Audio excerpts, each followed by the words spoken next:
Hello everybody! Good afternoon! How are you all? Na-miss nyo ba ako? Actually, na-miss ko kayong lahat. So, right now, I'm here in my study area. I'm supposed to study. Eto, I have all of my highlighters here. Meron akong mga libro and everything. Pero, dumarating talaga that I really have to stop, magpo-procrastinate muna. I just can't push myself to read more. May mga ganong panahon talaga. So, just like everybody else, nagpo-procrastinate din po ako. Hindi ako as, yung sinasabi natin, as studious as you might think, no? As most people think. May pagkatama din minsan. Although, I do my best to keep up. Pero, since nagpo-procrastinate naman ako at wala akong ginagawa, and instead of just maybe mindlessly scrolling through social media, I thought might as well go live and be with you. Okay? So, na-miss ko lang kayo, and I want you to know, no, na kahit pa I am currently offline at saka hindi ako nagla-live as regular as what we did before in the past months, I'll do spontaneous live like this para magkausap naman tayo. So if you are there watching, thank you all. You can put it in the comments if you are there so that I'll know na nandyan kayo. And I'm thinking, I know no, na most of you, majority of you, are really starting low-carb nutrition and fasting already. And alam ko na marami na rin sa inyo yung very, very successful. And I congratulate you. And I'm happy na despite na marami na kayong success and marami na rin kayong na-inspire, we are happy that you are still here with us, no? Patuloy nating sinusuportahan yung ating advocacy.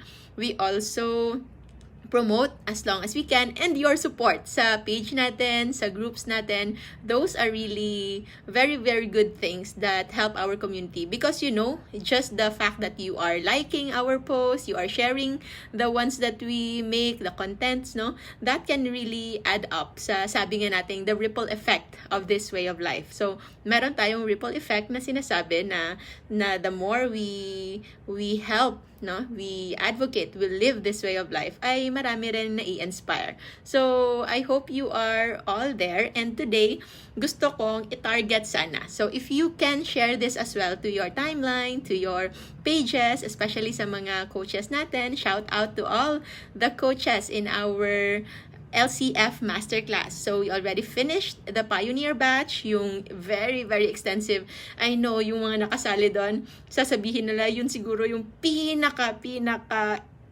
draining, exhausting kind, but also the most fulfilling kind of online course or learning or even school. If I can just imagine, although I was the one talking, can you imagine? The first masterclass we did, it is a whole day na Saturday.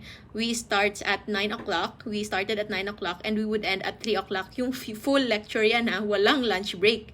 But we start earlier, usually 8:30 of getting to know, and we usually end up around 4 o'clock. So all in all you can hear is me talking all about the science, the biochemistry, and lahat-lahat relating to low-carb nutrition and fasting. And I'm so happy that it turned out so good na ngayon, you can see now, marami na talagang low-carb and fasting coaches. And they are the ones that I am really confident because they really went through the struggle then.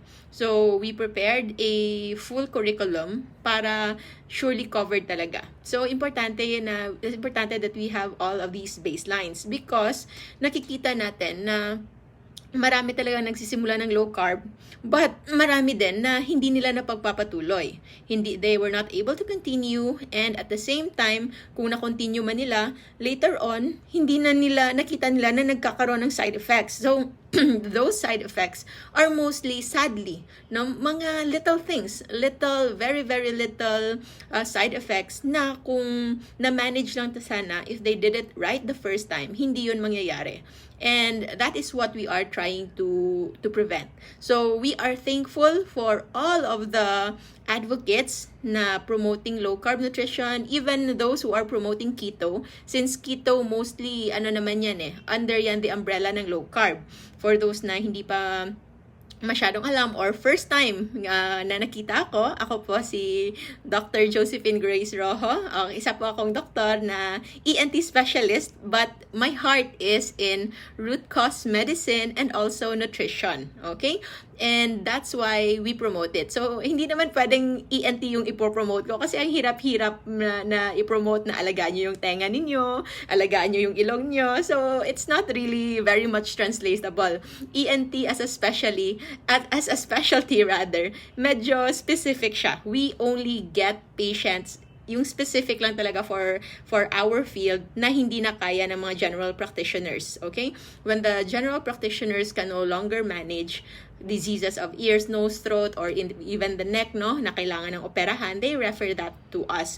But otherwise, hindi siya ganon ka wide range. There are people who haven't seen an ENT all their lives, no? Kasi hindi, at kokonti pa lang din kami in the Philippines. Most of you who are living in the metro, yung nasa main sa city, most of you have heard of ENT. But the general parts of the Philippines, kakaunti pa lang talaga.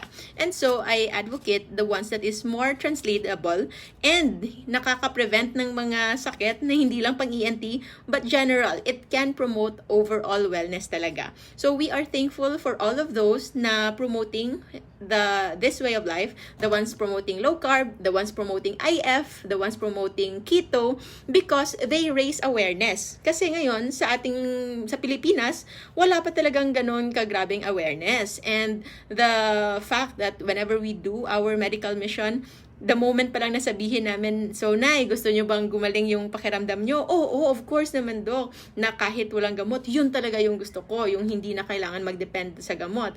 And the moment we say that, actually one thing that you can do is to no longer depend on rice as a staple food, sabi talaga, yung sagot nila, no, ano ba naman yan? Imposible naman ata yan. The moment na sinabi namin, actually, never na akong nagkaroon ng sakit sa katawan, or kung ano-ano mang before, allergies, yung umaga na halos, this is very common among people age 50s and above, sometimes nga kahit 40s pa lang.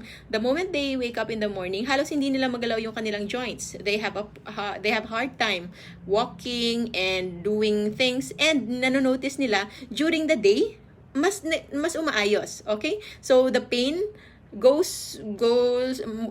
more minimal. So, kumukonti as they end their day. Sa umaga lang, pero sa gabi, wala na. And that is a classic symptom of what we call as osteoarthritis. So, osteoarthritis is like an age-related na disease. And parang ina-accept na natin yon as something that is already common. But now we see na those age-related conditions pala are fairly just related to ating nutrition. And the way we promote nutrition, hindi siya yung kailangan mong mag-prepare kahit ano pa yung favorite food mo, kahit ano pa yung religious preference mo, kahit ano pa yung iyong lugar, whether you live in a coastal area or in the mountains or in the city, or like me na naka-quarantine ngayon.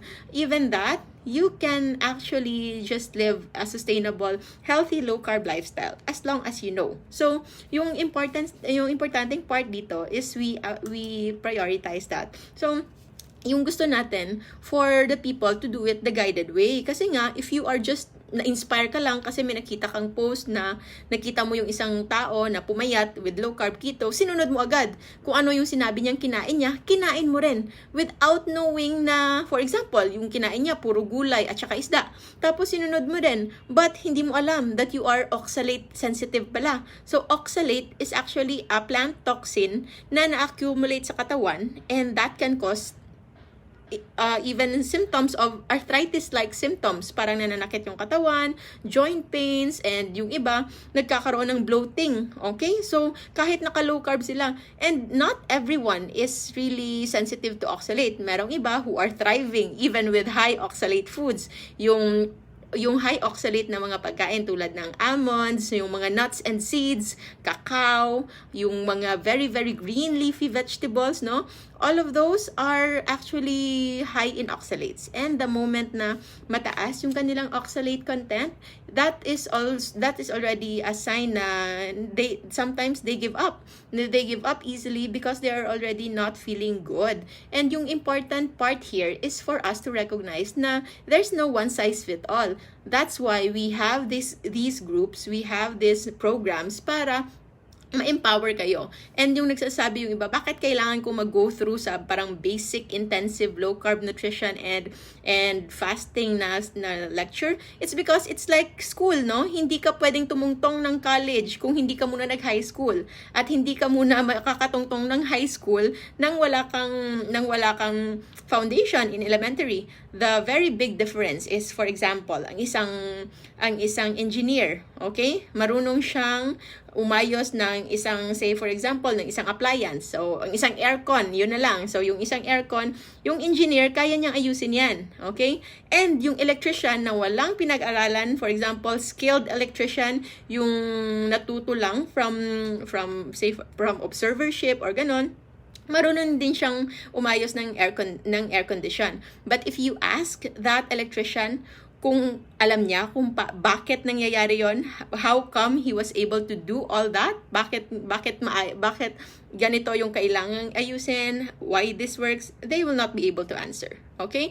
And if you present them with a new problem na hindi nila napag-aralan, they wouldn't know. What they will do is they will do trial and error. Okay? So, thank you. I will pause a break to say thank you to 600 of you who are watching. Maraming salamat po. I think this is one of our most watched live video, no? So, moving forward, so yung importante dito, meron tayong basic foundation. Low carb nutrition and fasting, surprisingly, ito talaga yung nakasanayan ng katawan natin as humans, but yung pinakamalaking but dito, hindi natin ito pinag-aralan. And the saddest part somewhat, no? Ito ay something na natabunan na. Okay? So, we are already no longer naturally inclined to do low carb kasi nga we were already influenced by marketing groups, food industries, pharmaceutical industries, and many more. Kaya right now we have to label it. And honestly, as what our friend Marty Kendall, yung sinasabi ni Dr. Ken Berry, wala itong kailangang pangalan. It is actually a proper human diet. No? Ito lang yung the real nutrition that we need. But just so ma-differentiate natin, para lang po mas ma-appreciate natin, we label it as low carb. This is primarily because yung nakasanayan natin is a very high carb food. And we emphasize on the carbohydrate side because carbohydrate is the primary driver of insulin. And kapag tumataas yung insulin, alam na natin ngayon that it's also the primary driver of inflammation. And the moment that there's already inflammation, doon na po naglalabasan lahat ng sakit. Diabetes, hypertension, we have even Gerd. So Gerd, the one that we posted a while ago, Gerd is just inflammation presenting as acidity, okay? Hyperacidity, the reflux, the discomfort. I've had a lot of friends in med school, no? Yung mga kapwa doktor ko, they've had many trips going to the emergency room para lang magpa-IV kasi yung oral na mga acid suppressant, yung mga PPI, proton pumps inhibitors, all of those, lahat ng yon na-try na nila, and yet it is not controllable. Yung alam nyo na sa may mga GERD, no, hindi na nagkakape for the longest time, and yet may GERD pa din. Okay? One factor or one evidence that's na alam natin that it's inflammation induced is one trigger of GERD is stress. Okay? So, kapag nasa-stress po tayo, tumataas yung cortisol natin sa ating katawan, and then when that cortisol is already increased sa ating katawan, there will also be an increase in our sugar, okay, in the body, blood sugar, because gluconeogenesis is activated. Bakit pinapataas ng ating katawan yung glucose kapag nasa-stress tayo? This is because it is a fight and flight response. So, by nature noong unang panahon, when we were still hunter-gatherers, nasa-stress lang tayo kapag meron tayong kalaban. or meron tayong kinakatakutan, or meron tayong kailangang takbuhin o awayin. And right now, the stresses that we have in our day-to-day, no? Hindi na siya actually related sa mga ganyan. This is already related to mental stress, emotional stress, yung mga ganong stress na hindi pa pinapansin noon ng mga ninuno natin. But that kind of stress still nagtitrigger pa rin siya ng parehong stress response. So, yung stress response na yon is still going to induce sugar or glucose spikes sa ating katawan, and that will lead to increased insulin, and that increase in insulin can, when chronic yung importante dito, chronic elevation.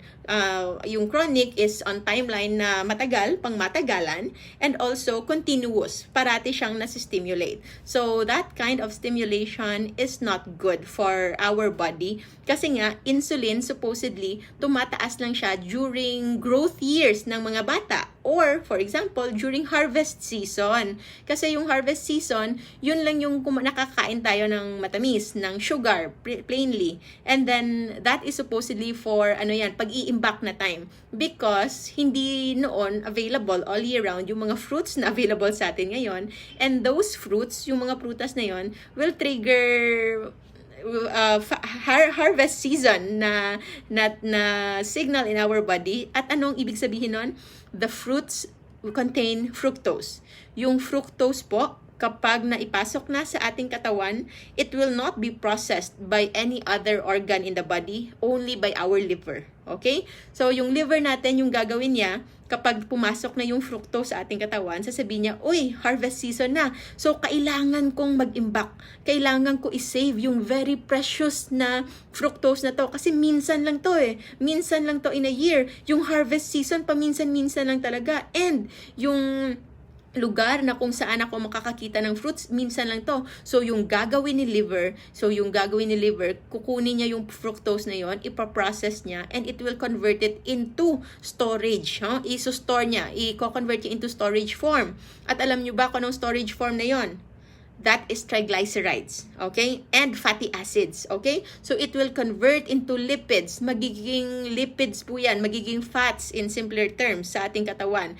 And of course, if you don't burn that, kapag hindi ka, yung harvest season mo, hindi ka nag-follow up ng fasting season, kasi nga, parati kang nasa harvest season, yung triglycerides na naka-build up na yon, wala na yung papupuntahan. It will just continue to accumulate and accumulate. Simula, mag-accumulate sa inyong liver, and then later on, it will overflow. Pwede siyang lumabas sa inyong bloodstream, so magkakaroon na kayo ng evidence of hypertriglyceridemia, and also later on, makikita na rin natin that it affect your other organs. So, you can have fat build up sa mga taong fat formers. And per experience, yung na-notice ko, yung mga taong hindi fat formers, kasi hindi sila tumataba, either genetically, hindi sila tabain, or yung mga tabain but very, very conscious with physical activity. So, what they do, they usually exercise. So, when they exercise, nabiburn nila yung mga extra na yon sa kanilang katawan.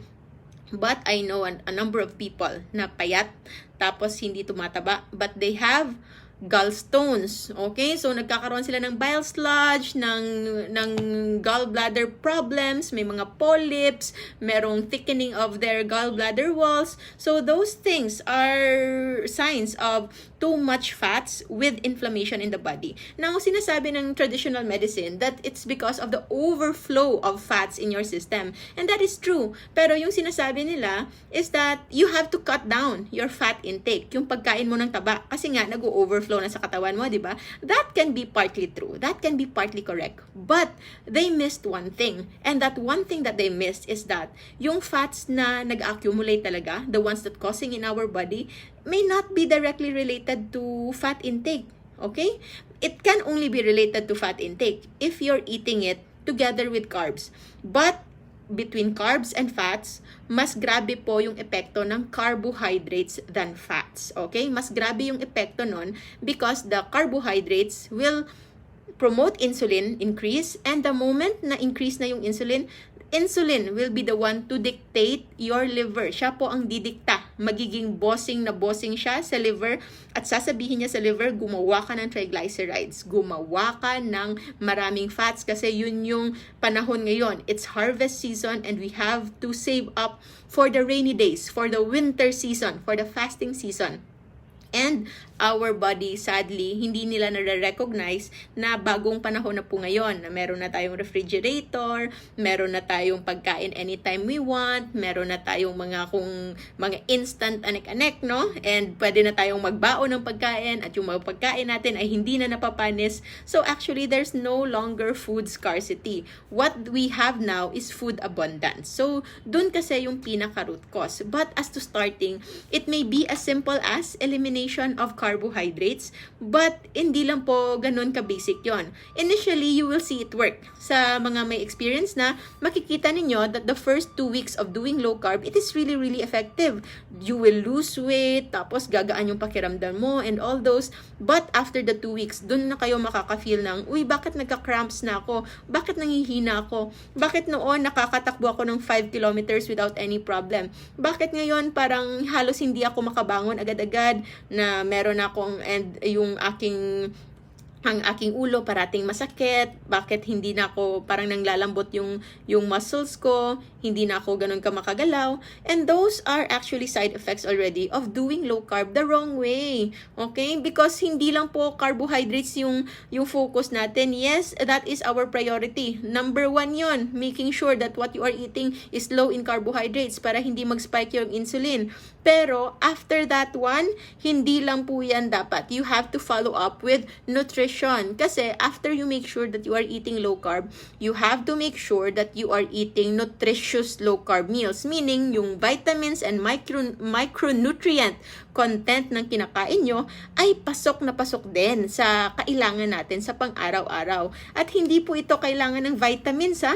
Walang kailangang vitamins and minerals dito. Actually, what you just need to do is to just know kung ano yung mga pagkaing rich in vitamins and minerals that are low carb, at yun po ay magiging enough. And of course, after making sure that your vitamins and minerals are covered, you have to make sure then na what you are eating is good, is enough when it comes to your energy requirement. So iba-iba po yan depending on your goals. Kung gusto nyo yung goals ninyo is weight loss only, or if for example yung goal ninyo ay maintain weight or even increase your weight through muscle mass para sa mga nagbe-build ng muscles, iba-iba po yun. And for those naman na merong mga conditions, say for example, meron ng heart problem, meron ng fatty liver, o di kaya meron ng high blood pressure na merong iniinom na gamot. So, hindi po ito basta-basta na gagawin nyo lang without supervision. Or else, yung mangyayari sa inyo, you can have electrolyte imbalance. And electrolyte imbalance, it can be very, very serious. It can be deadly. Okay? I have heard, no? Wala pa naman akong kilala personally, but someone whom I know and they know na merong isang anak na nag-keto daw. That's what they heard. That's what they said. Without any supervision. And then after a while, pumayat and all that, and they were rushed in the hospital. Very young pa, around 20 siguro. So you know that their genes or baka yung physiologic response nila supposedly maganda kasi bata pa, di ba? Yet they succumbed to death. Okay? Namatay po talaga. And it's just because of hypokalemia. Bumaba lang po yung potassium. So, potassium is very, very important. It is a tricky thing when it comes to potassium. Kasi nga, potassium, when too much, is deadly din. In fact, yung potassium nga is yun yung binibigay in lethal injections. Yun po yung tinuturok para po during lethal injections na cases. But, it is also very essential. So, lahat tayo, takot na sa potassium, and we are actually ending up eating very, very few potassium. We have chronic hypokalemia, and what's tricky about hypokalemia, no, yung chronic hypokalemia, you may not be able to detect it sa inyong blood chemistry. Pwede kayong magkaroon ng hypokalemia na pangmatagalan.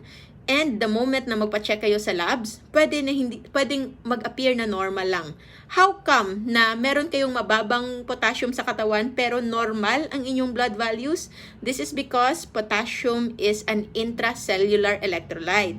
Ibig sabihin, itong electrolyte na po ito, dapat nasa loob siya ng cells. Kukonti lang dapat yung kanyang value na nasa labas ng inyong dugo. So, say for example, ang normal values ng potassium ay sa bloodstream nasa 3.5 to 5.5 lang. You compare that with the normal values of salt or sodium sa ating bloodstream. It's 130, 135 to 145. Sobrang taas. It's because ang sodium po o asin is actually an extracellular na level na electrolyte, whereas it should be balanced with potassium na pang intracellular. Okay? So yun yung importante. So yung nangyayari, if you are not supplementing, you are not eating, ha? When I say supplementing, hindi po yan ibig sabihin na kakain talaga, na iinom kayo agad ng supplemental form, supplemental dose. No. But you can just have those potassium coming from your natural food sources. Okay? Yung importante dito, we have to recognize na kapag hindi tayo nagkakaroon ng adequate potassium intake, we are actually risking na yung potassium na nasa loob ng cells ay lalabas yan. Ilalabas niya just so it can supply ng potassium level na nasa dugo. Because our homeostasis, yung po yung term na ginagamit sa balance within our body, that homeostasis will be dependent on the blood values. Extracellular, no? Intravascular levels. So, in the end, magko-compensate po yan. Ilalabas ng inyong cells yung kailangan yung potassium para lang po matugunan yung nasa labas, no? So, if you can imagine, kung kada cells natin are yung bahay natin and yung blood vessels ay yung mga daan, so yung mga potassium na nasa loob lang sana ng bahay, pinalabas na kasi importante na meron yung normal level ng potassium sa labas. So, yung nangyayari, nagkakaroon ng manifestations na lalambot, okay? So, panglalambot is already a muscular problem. So, yung mga cells sa muscles mismo, kumonti na yung potassium, nagpapalpitate, okay? So, nagpapalpitate kasi yung puso natin, it's very, very active. All day yan nagbe-beat, no? And that muscular contraction, muscle po yung puso natin. It's called cardiomyocyte. It's the cells, no? It's the cardiac muscle. Muscle din po siya, nangangailangan ng potassium to increase. That's why, kapag bumagsak yung potassium nyo, pwede siyang mas naging active to try to compensate.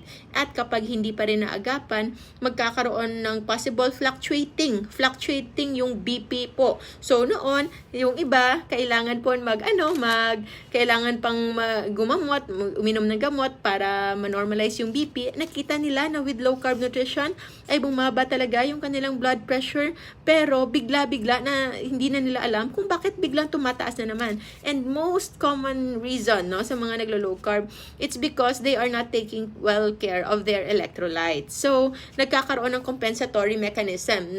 Yung katawan, yung heart natin, kailangan niyang mag-pump better. So, those are the things na ayaw nating mangyari po. So, marami pa yan. It can start with sodium, yung asin kinulang, and then kinulang din ng potassium, and then kapag hindi na-address, kukulangin na rin ng magnesium, especially sa mga physically active, and then kukulangin din eventually yung calcium, and then everything else, pwedeng magkaroon ng problema. One thing also, for those doing low carb for 2 years, for 3 years na, tapos yung nangangayayat na, and then yung buhok kumukonte, and then hindi na nireregla, those are already signs of malnutrition, starvation period, okay? So it's good na you were able to experience some degree of fasting kasi kailangan naman talaga yon because our body is used to cycles, no? Our genetics talaga, based talaga siya sa nakasanayan niya for the last 2.5 million years ago, na yung importante po is actually ang importante dito is the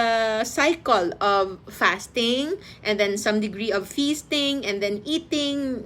Hindi kailangan high carb, okay? Paminsan-minsan lang talaga yung fruits noon. And then ang nangyayari ngayon, if you've been into low carb for 3 years na, for 2 years na, kasi uso lang talaga yung low carb way back 2018, 2019 eh. So, seldom you can find people practicing more than 3 years in the Philippines. If nagsimula sila more than 3 years ago, 4 years ago, 5 years ago, those people are the ones that are mga masigasig talaga mag-aral. And when they are masigasig mag-aral, I mean, they really went beyond, no, para po ma-explore yung low carb carb, and I'm sure they reap the benefits. But if they are not very careful about this, no? Kung hindi sila careful sa ganyan, you can have a signal sa katawan mo that you are already in starvation mode. So we have to give our body the reassurance. So kung papaano kumain right after you've reached your goal, pagkatapos yung pumayat, pagkatapos yung mag-heal ng inyong conditions, pagkatapos yung umayos na yung inyong blood sugar, inyong blood pressure, kailangan alam din ninyo kung ano yung mga pagkain na pang-maintain. Ano yung kakainin na mag-maintain ng inyong progress without jeopardizing yung health na na-achieve na ninyo, and hindi na kayo ulit mag-deteriorate. So those are the things that are important to consider. So now, ano yung kailangan yung gawin to how to start it right? So I hope you are already part of the group, and for our admins, I hope you can share this video to our groups, no, para alam nila that we are live right now. But for those who are not yet part, we have Facebook groups that supports this, okay? So, we have Life Without Rice, okay? Yung Life Without Rice, I will tell you one by one kung ano po yung mga groups natin. So, yung Life Without Rice, yun yung by name, no? Walang rice dyan, unless shirataki rice, cauliflower rice, and all of those others, rice alternatives na low carb. But the more important part of Life Without Rice is what set is different from other low-carb groups is meron talaga kaming very active admins and moderators. I would like to say hi to all of you and thank you so much for helping out. Halos, yung nga sinasabi ko, the group is not mine. I just started it, but it's not mine. Sa atin po lahat yan. And right now, ang mga admins and mods natin, you can see them very active in our group. Sila po talaga, they are the ones really running the page, no? Running the group. And I have them to really thank for because they are guiding and helping sa mga members na hindi na-approve yung kanilang post. It's because we have very strict guidelines. First, no, we have to make sure na yung mga na pinopost dyan are of best practice and practical foods din. Hindi man minsan yung ideal, but sometimes to make the lifestyle sustainable. Yung nangyayari dyan, ina-approve namin. Say for example, we don't promote that, or as much as possible, we don't allow processed foods, no? As much as possible. Although marami, yung processed foods, naging controversial pa yan sa Life Without Rice last time. But it's the idea na the least processed foods could be the best foods, okay? So yun. But for practicality's sake, so for example, kapag kumakain outside, so sometimes it is okay to post there what you ordered in that certain restaurant na low carb, so that kung mangyari talaga na people go out because they cannot eat outside, or maybe it's for a certain occasion, we can help them. We can give them an idea what they can do para hindi sila matempt na mag-high carb just because they are eating outside. We have to educate them and into saying na merong option, no? You can stay low carb kahit nasa labas ka, or kahit nasa restaurant ka, or kahit naka-drive-thru ka lang, okay? So, yun yung very important part of that. So, ang sa Life Without Rice po, if you will join Life Without Rice, our admins are there. You can check in the comment section. Ilalagay po nila yung link dyan kung paano mag-join. And you can share that link to your family and friends. It's free. Wala pong bayad yung Life Without Rice na joining. And the post is just subject for approval to ensure quality. If you will see Life Without Rice, it is a beautiful timeline of just foods. Kasi ginawa natin yan because yung mga tao, the moment we say that you can start a life without rice, a food without rice, yung mga Pinoy talaga, hindi ko ma-imagine ano yung kakainin ko kapag wala ng kanin. So, having Life Without Rice in your timeline every day, you will be inspired with hundreds of posts, no, of people, mostly Filipinos, but we have a lot of members from other countries na din na para malaman natin how it can be easy, how it can be applicable on your part. And that is also the reason why hindi po kami nagbibigay ng meal plan, okay? Because meal plan is just teaching you, giving you a fish, yeah? It's like giving you a fish. But what we are doing is we are teaching you how to fish. We want you to really own. Gusto namin you own the journey. Gusto namin you own the knowledge. And so you can advocate as well sa iba ninyong family, sa inyong mga kapitbahay, sa mga loved ones ninyo para mas madali. Kasi sobrang hirap. Kasi sabihin nila, yung kinakain ko lang ngayon, ano lang, na baboy, karne at atay. Anong gagawin mo kung hindi kumakain ng karne, yung kanilang religion, yung kanilang current area, wala talagang binibentang karne o di kaya yung they don't eat this kind of food for whatever specific reason, baka may allergy siya.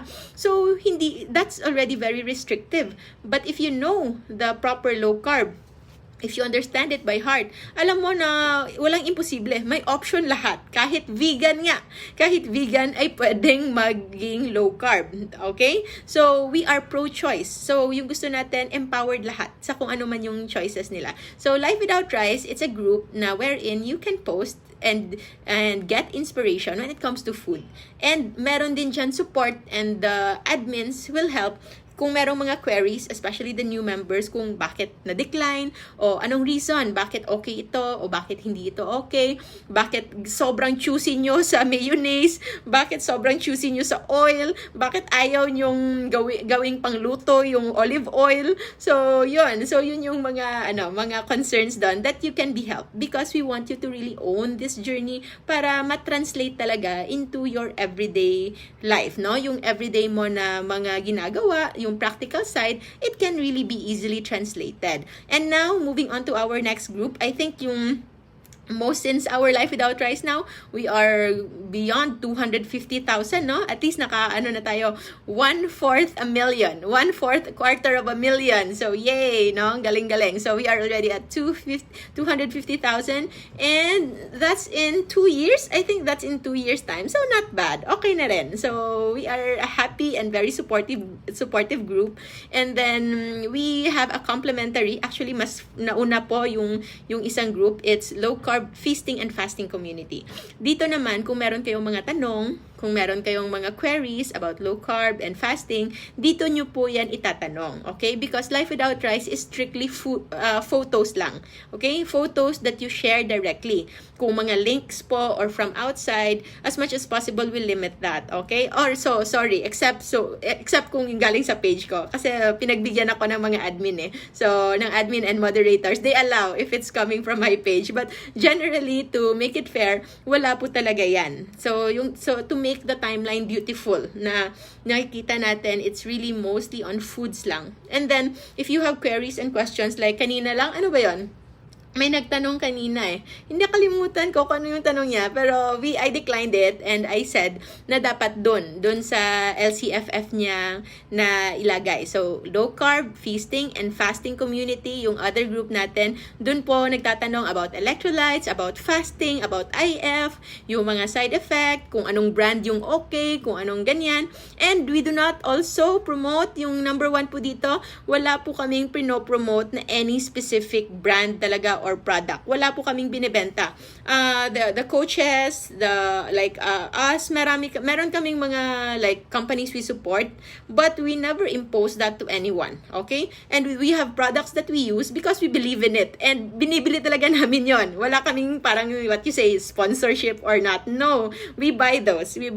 And when we believe in it and alam namin that it's somewhat that is easy to have, no? Like, it's affordable, it's reasonable, and sometimes we write the brand, but generally as much as possible we don't mention the brand, but we mention yung parang generic kung ano. Like say for example, parati nagka-question, ano po yung whey protein na ginagamit nyo? So hindi ko pa rin yan sinasagot. So I just say that the whey protein that is ideal is yung the ideal for me, okay? Because hindi naman ako plant-based. So I eat animals. So I believe that milk-based whey protein or beef-based whey protein is really somewhat the better kind if ever you choose to have that, because that is easily absorbed, okay? And try to get the ones na kakonti lang yung kakonti lang yung kanyang ingredients, hindi lalagpas sa 10 or pwede nga lang hindi lalagpas sa 5. So just the beef, the whey protein isolate, maybe if they can have some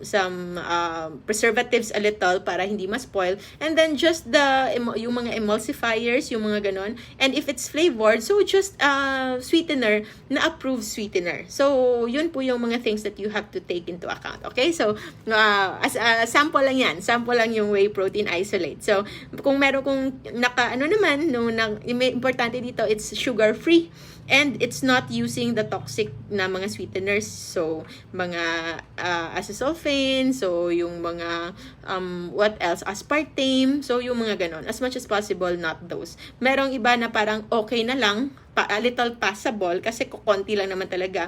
Pero, as much as possible, kung pwede unflavored, so wala talaga, the best ones are still, possibly, stevia, monk fruit, allulose, and then erythritol. Okay? Medyo madalang lang sila in the market, but they are there. And yung iba, pre-order nga lang. And then, moving forward, okay? So, meron tayong 2 groups. So, low-carb feasting and fasting community and life without rice. And if hindi naman po, meron din po kaming YouTube channel. So, you can just check in my page, in my YouTube, it's Dr. Josephine Grace Rojo lang din. So, follow nyo po. I'm not really promoting it so much. Kaya, konti lang talaga yung following yan. And for the longest time, hindi ko talaga yan pinagtuunan ng pansin. And also, shout out to EJ. So, thank you to EJ. Siya po yung unang na tumulong sa akin to transfer the videos from my page going to YouTube's. And right now, at least, konti na lang. We just upload whenever we can, no? Para ma-synchronize. But generally, it's all there. Halos lahat ata ng sakit na pag-usapan na natin. So, if you have questions, just type in the search bar. Say, for example, Gerd, and then Dr. Josephine Grace Rojo. Lalabas po yan. Fasting, Dr. Josephine Grace Rojo. Lalabas po yan. So, it's there. Ewan ko kung gaano nakadami yung videos. So, medyo marami-rami na rin talaga. But, we have it there and you can check the link. So, generally, if you watch all the videos, you'll know what to do. Okay? And depende rin po sa resourcefulness ninyo.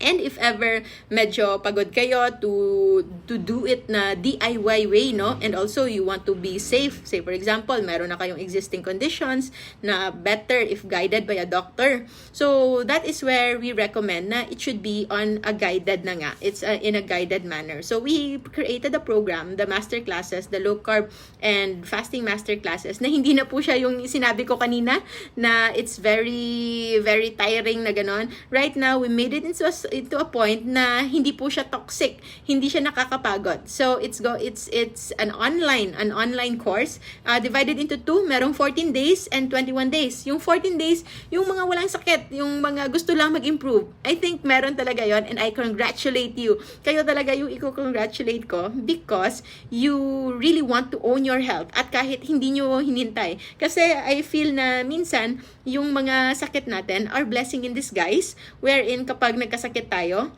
that's the time that we started to question things and to really look for possible improvements. And doon na natin nakita si low carb, doon na natin nakita si intermittent fasting, and then eventually nagkaroon na ng extended fasting. So kahit extended fasting that we don't talk a lot so much, pinag-uusapan po natin dyan in our 14-day masterclass, kasi yun yung parang optimum health prevention, no? Optimum illness prevention. Kasi yung health natin, yun talaga yung pinaka-importante na dapat kung healthy tayo ngayon, that's the best time for you to start low carb. Kasi wala ka pang i-combat na sakit. Wala ka pang i-consider na sakit, but you just need to maintain it and even improve it. Kasi minsan, akala mo the best na yung performance mo na say for example, around 8/10, but when you starting doing low carb, no, you can be surprised that you can have energies 9 or 10/10.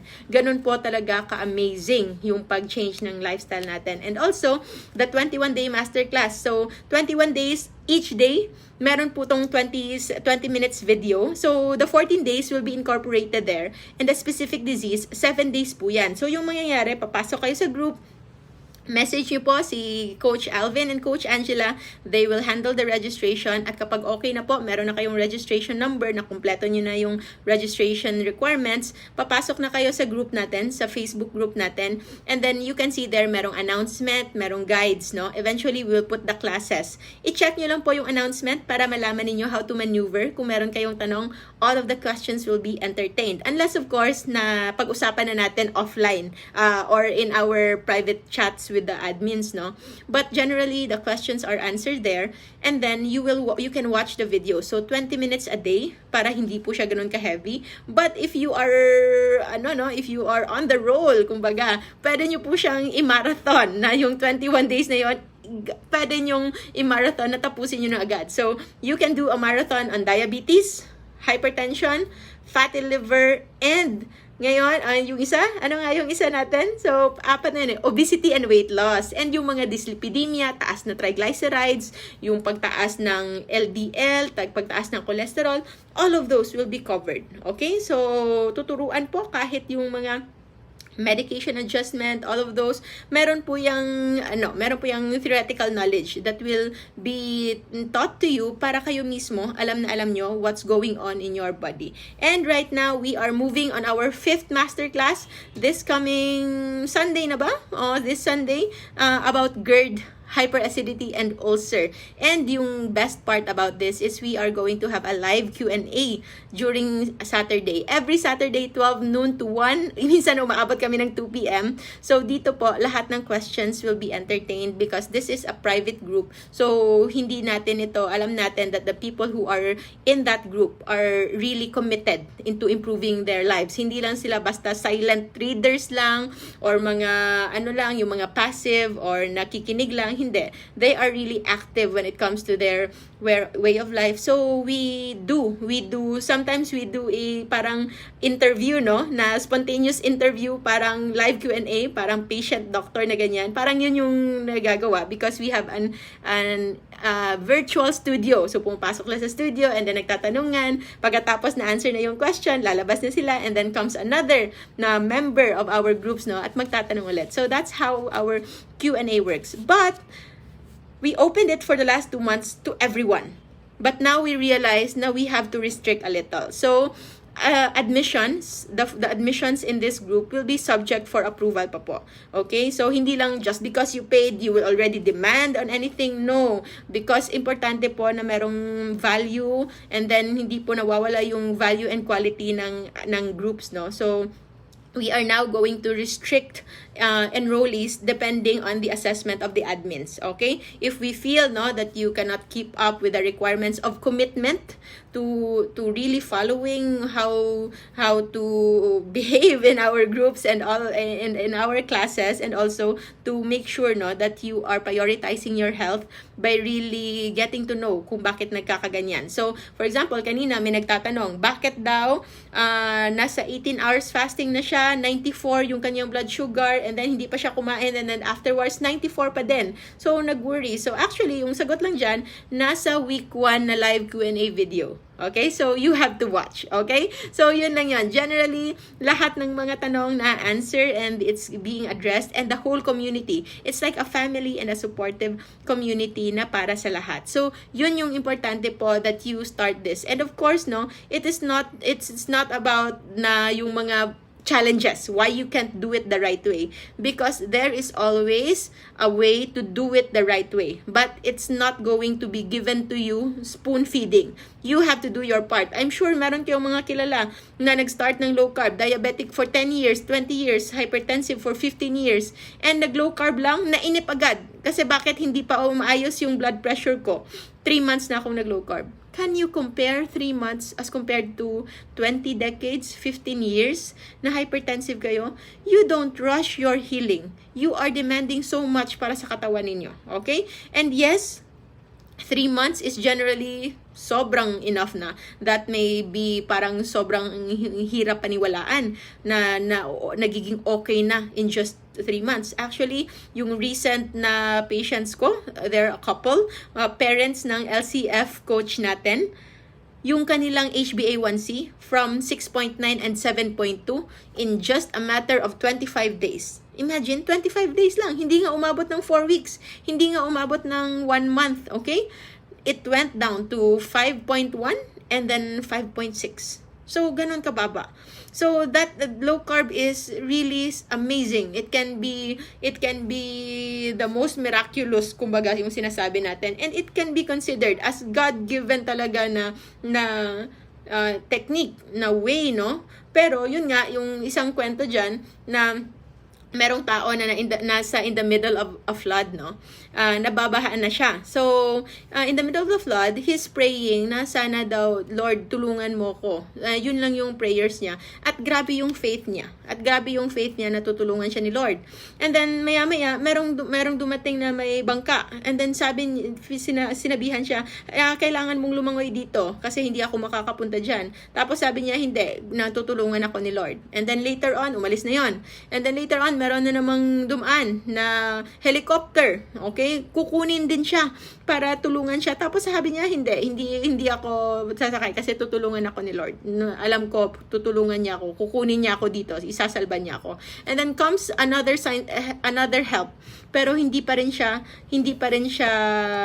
tumanggap ng tulong. And then, when he died, nagkita sila ni Lord, and then tinanong niya si Lord, bakit hindi mo ako kinuha? So, sabi ni Lord, nagpadala ako ng bangka, nagpadala ako ng mga tao, nagpadala ako ng helicopter, pero sa lahat sila inayawan mo. Okay? You were demanding for so much. You were demanding for something very specific. But help can be in different forms. Okay? So, God's help can be presented in many manners. For others, it can be the money that they can now afford to buy medicine. It can be that they found a very good hospital to take care of them. For others sa iba, yung mga huli na sana lahat, buti na lang naagapan pa na surgery.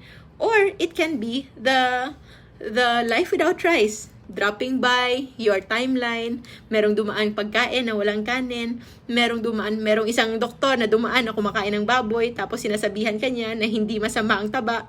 So those can be any signs of possible help that can help you. Okay? So we are not promising anything, but what we are promising is to provide you with the best possible way to heal it according to our current most recent studies and research. Okay? So science is ever evolving, but the main foundation of low carb nutrition and fasting, hindi lang siya basta-basta na science, it's actually evolutionary science. So what I can't predict in the long run is magkakaroon ng maraming studies to support this scientifically. But as to like changing it directly, I don't think so. It's just going to be low carb nutrition is just starting and fasting, and you are one of those very, very at advantage, okay? You are at advantage because you are here first, okay? Feeling natin minsan marami na tayo because we are always in our groups. We are flooding our timelines with low carb coaches, doctors, we follow everyone. But don't ever forget, nakakonti pa lang po tayo ngayon sa mundo, especially sa Pilipinas. So that's why we have to be loud. Kailangan maging mas maingay po tayo. Bahala na po na kahit medyo annoying na tayo. You will never know who will you save. You will just never know who will you get inspired with your journey. So don't be shy. Okay? Don't be shy. Be proud and do it with a heart and concern na baka makatulong ito sa iba. So, yun lang po. How long did we take? Can I see? Natagalan ba tayo? I'm not so sure. Dal lang ko, no? So, thank you so much, everybody. I hope to see you in Life Without Rice, in Low Carb Feasting and Fasting community, or you can comment in our YouTube channels. And also, if you can join our masterclass para mas magkita tayo on a weekly basis for our live Q&A. And we are actually envisioning at least one member of the family na maging part ng ating masterclass, and we even promote for you to share whatever knowledge and the videos. You can share the classes with the whole family. So, hindi po namin yan dinadamot. So, we want at least one member of the family kung pwede, kasi isang account yung allowed. So, one account, you can create even an account that's for sharing for the whole family para lahat po makakapag-benefit. At kahit anytime, pwedeng mag-online so that they can learn as well. So, yun lang po muna for now. Thank you so much for being with me, and amazing. Alam nyo ba, nakadating tayo up to 900 viewers kanina, and thank you to the 658 who are still here with me. Please wish me luck at sana lang makapag-aral na talaga ako, and I will no longer procrastinate after this. But thank you so much. My prayers and my thoughts and all of my wishes are all with you. So stay low carb so that we all stay safe. Maraming salamat, everyone. Thank you!